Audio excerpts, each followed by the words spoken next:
La Fraîche Morning.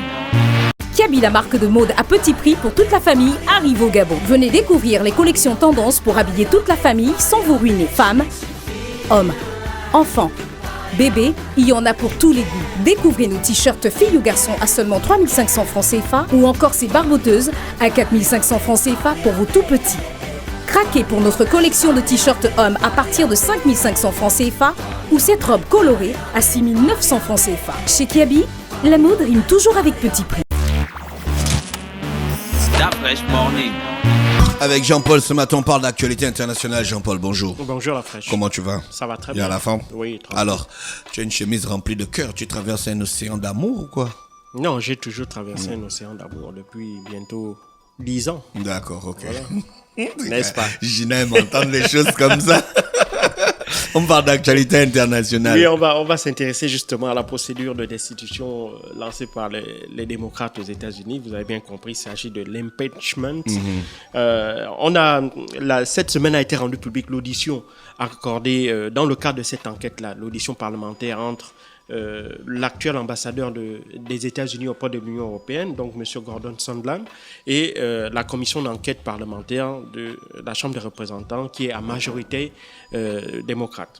Alors, donc, au cours de cette audition qui fait suite à une dizaine d'autres, il faut savoir que dans cette procédure d'impeachment, les démocrates essaient de recueillir un plus grand nombre de témoignages qui pourraient attester du fait que Donald Trump, selon eux, ait violé justement la Constitution américaine en demandant à Volodymyr Zelensky, le président ukrainien, de diligenter l'enquête contre le fils de Joe Biden dans une affaire interne à l'Ukraine. Et donc, toujours dans ce cadre-là, l'objectif, c'est d'avoir la preuve que non seulement Donald Trump ait violé la loi, mais qu'en plus, les républicains qui sont majoritaires au Sénat soient obligés de faire un vote qui va effectivement déclencher l'impeachment. Il faut aussi rappeler que de toute l'histoire des États-Unis, cette procédure n'a jamais abouti, même en 1974. Il ne faut pas l'oublier, en 1974, lorsque Nixon était au pouvoir, la procédure n'avait pas abouti puisque Richard Nixon avait démissionné avant le terme de cette procédure-là. Et donc, pour les démocrates, il s'agit, s'ils ne peuvent pas obtenir la décision de Donald Trump, ce qui est probable parce que il a encore la main sur le parti républicain et les républicains sont majoritaires. Or, pour que l'impeachment puisse avoir lieu, il faudrait que les sénateurs républicains puissent voter cette procédure-là. Et donc, ils savent que tant qu'ils n'auront pas la majorité au Sénat, cette procédure-là ne pourra pas aboutir. Néanmoins, sur un plan de la communication, sur un plan de l'image, cette procédure-là pourrait faire beaucoup de dégâts dans la campagne de Donald Trump. Il ne faut pas oublier qu'il est déjà en campagne.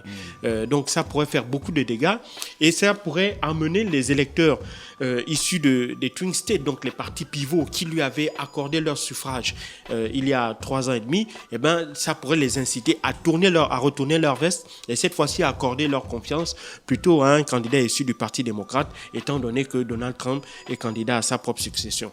Et donc, l'impeachment, là, il faut bien comprendre que ça ne vise pas, ils savent que la procédure ne peut pas aller à son terme, mais au moins que ça pourra causer des dégâts et que ça pourrait, si tu veux, aider un peu leur cause au niveau, le moment venu, donc l'année prochaine, lors de l'élection présidentielle. Et donc, Donald Trump l'a bien compris, et donc il fait tout pour essayer de faire des obstructions à cette procédure-là. L'une des choses auxquelles on assiste actuellement, c'est que la plupart après avoir écouté un certain nombre de responsables militaires, maintenant on s'intéresse aux collaborateurs directs de Donald Trump, et donc jusqu'à présent, tous les collaborateurs directs de Donald Trump qui ont fait l'objet d'une convocation par cette même commission parlementaire ont toujours refusé de s'y rendre. Bien entendu, ils ont la possibilité de ne pas aller à cette commission parlementaire-là.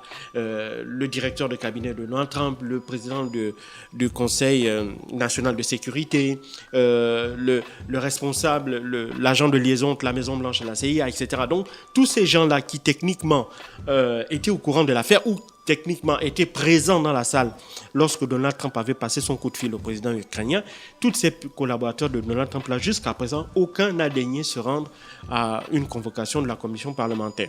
Et donc, on voit là très bien que c'est une véritable guerre qui oppose Donald Trump et les démocrates, en tête desquels Nancy Pelosi, qui est la présidente de la Chambre des républicains. Et donc, cette bataille-là, qui ne va faire que s'accentuer, parce que, évidemment, les démocrates savent qu'ils n'ont pas besoin, ils n'auront pas forcément besoin des témoignages des collaborateurs de Donald Trump pour obtenir, évidemment, le fait que l'on puisse déclencher la procédure d'impeachment au niveau du Sénat, mais ils vont quand même, ils s'en donnent quand même à cœur joie en essayant de perturber ou d'essayer de déstabiliser autant que peut se faire les Donald Trump, déjà en publiant à chaque fois que les auditions mettent en évidence la violation de la loi de la part de Donald Trump, comme c'est le cas dans l'audition entre Gordon Sondland et lors de son audition à la commission parlementaire, et quand il s'agit aussi des auditions d'autres personnalités qui ont également été rendues publiques. Dans l'audition de Gordon Brown, lui, il explique que effectivement il avait dit dans un premier temps, il aurait dit notamment en septembre de l'année dernière à un haut responsable militaire de l'Ukraine que il fallait que le président Volodymyr Zelensky donc déclenche une enquête judiciaire contre le fils de Joe Biden, en échange de quoi les États-Unis verseraient à l'Ukraine une aide de 350 millions de dollars, une aide annuelle qu'ils versent déjà depuis à peu près 4-5 ans, depuis l'annexion de la Crimée par la Russie. Et donc cette aide militaire là est devenue indispensable à l'économie, au budget de l'Ukraine. Et donc, conscient de cette réalité-là, cette demande donc avait été appuyée maintenant directement par Donald Trump vis-à-vis de son homologue ukrainien. Et lorsque l'aide militaire qui, en général, était versée aux alentours de février-mars de l'année, lorsqu'il y a eu un retard au niveau du versement de cette aide-là, lui, il pensait. Maintenant, au moment de l'audition, il s'est rétracté.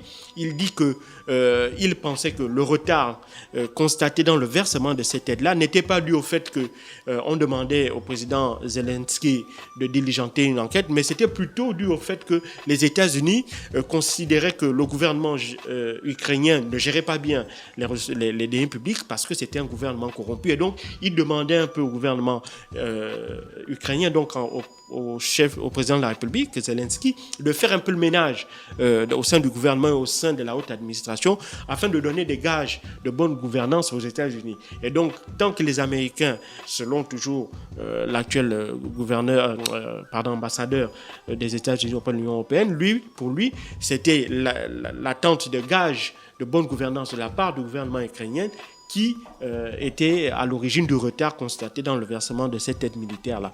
Alors, donc, il considère que l'aide, lorsqu'elle a été versée, c'est parce que le gouvernement ukrainien avait fini par répondre positivement, si tu veux, aux craintes ou aux injonctions du gouvernement américain, et cela n'avait absolument aucun lien avec une quelconque demande d'enquête de la part du président Donald Trump contre évidemment son probable adversaire au cours de la prochaine élection présidentielle de 2020. Donc cette rétractation de la part du haut fonctionnaire, du haut diplomate américain prouve à suffisance que, évidemment, étant un proche de Donald Trump, il essaye de donner un coup de main à son je dirais pas son supérieur, disons à son président et à son soutien. Et donc pour lui, il essaye à son niveau de ralentir lui aussi le processus en essayant de changer un peu la version des faits pour que, évidemment, on ait plus...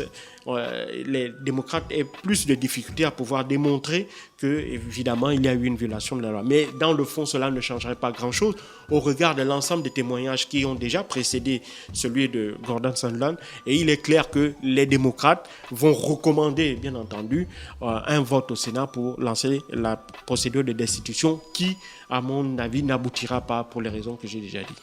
Merci Jean-Paul qui revenait donc sur l'actualité internationale ce matin sur les 104.5 Urban FM, la station urbaine dans le Da Fresh Morning, le réveil matinal le plus haut de la capitale sur la radio la plus haute de la capitale.